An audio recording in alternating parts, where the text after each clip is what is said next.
Welcome back to my scalp maxing series. Today, we're doing it differently.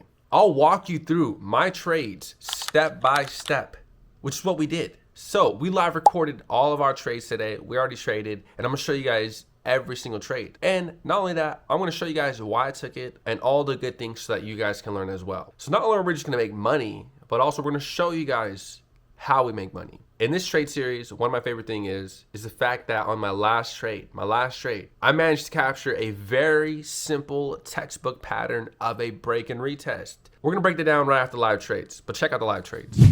All right, we are gonna take one risk stab here on some gold longs. The reason why I'm gonna take longs here is you guys can see on the 4-hour time frame, it's very simply a break and retest of this previous level. So we're gonna try to enter as close as we can get to this most previous to this level here. So this is as close as I can get for now. We're just trading 2 accounts, and this is our first trade of market session open. Let's see how it goes.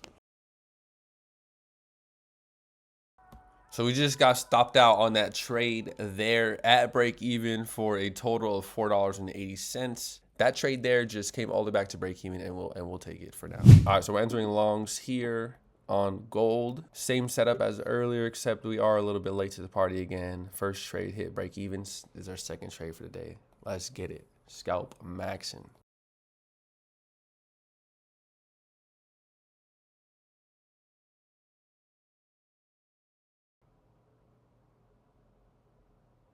So we did just get stopped out on this trade for $102 times 2 accounts, which puts us at $202.40. Now guys, the second entry actually probably wasn't ideal, but we still took it, and I'm not gonna have any excuse or gonna complain about any trade that I took. The first trade that I took, you can see here, it was at this general area of support as close as I can get. Then it did go in profits just a tad bit, then all the way back down to break even. Then again, this is the ideal entries where you want to get, but instead we watched the market bounce on us a little bit, pull all the way back, and then again we decided to enter on this push here. Ideally what I was watching for was a nice breakout back above to the upside for it to, even if it did need to consolidate a little bit here for a push, but instead it actually decided to go all the way back down. All right guys, so we are in our third trade of the day here on MES. Now very simply, all I did was grab the most previous low of these wicks here and extend it out. Now, if I even go on the lower time frame and actually kind of zoom out to show you guys what levels those are, you can see all it is very simply is the previous low here. Grab that low here, even that one there, and extend it out, and that's exactly how you get this level here. Now, what am I doing? How do I identify the entry? What did I identify to be my entry? Well, again, we're still in this trade managing it live as we speak, which is what we're doing today differently. But you can see New York City session market open. Yes, we did have a major sell-off, a little bit of a pullback, then again, another sell-off to a nice little bounce, but then a major sell-off. So here we are pulling back to that most previous area. And again, this is where we're entering.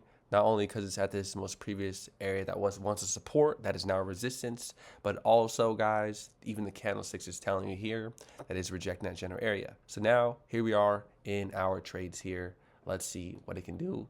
Let's see how much it can print, and let's make some great money today. Scalp Maxing Series, let's go.